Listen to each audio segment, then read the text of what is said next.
Ahlan wa sahlan na marhaba mpenzi mtazamaji, ujambo na karibu. Hii ni idhaa na Hamisi Mswahili, hapo natupata live audio visually, na ndani ya studio nimejaliwa Mwenyezi Mungu kupata leo tuna mtaalamu mtakuwa namsikiza kuhusiana na tasnia yake na taaluma yake ya uganga. Vipi kaka?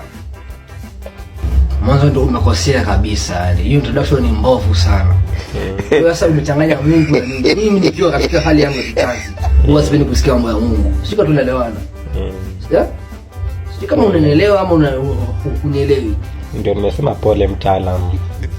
Karibu, lakini nilikuwa napenda tena tukiendelea, napendelea kuzungumza kwenye studio kwa sababu mic zetu zinachukua na mic naona yangu iko karibu, kwa hiyo unakaribia mic kidogo ili tuongee. Hii ni pipi kwani? Hii ni pipi? Nasema unakaribia tu mic kwa sauti ili watazamaji. Mimi nina sauti, watazamaji wasikilizaji wote wananisikia. Ama wafanye hivi, waambie pia radio zao waweke sauti ya juu, watanisikia vizuri sana. Hakuna. Ndio unajua radio zetu tunachukua. Na unafanyaje hivyo? Wewe huku unaona kuna enzi huku. Kuna enzi afu hakuna enzi. Nasikia mtazamaji naona itakuwa vigumu kidogo kuendelea na afu ni ushuzi. Afu acheka sasa. Hii ni studio ama ni choo? Ni studio hii. Ndio maana tulikaribisha, tulisema uje studio. Tulisema unakuja chooni kweli? Ulisema studio, lakini hapa kuna choo. Hapo ni kama mandhari yake ni ya choo.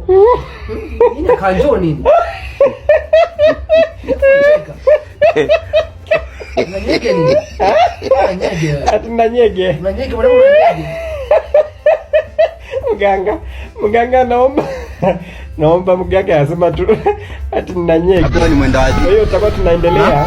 Mwenda wazi mwa. Show turekebisha hali ya hewa kama pengine una feel kuna tatizo. Mweke feni. Ya conditioner. Aya, sawa mganga. Naomba tuendelea na interview baada ya kurekebisha hali ya hewa ndani ya idhaa na Hamisi Mswahili, au sio?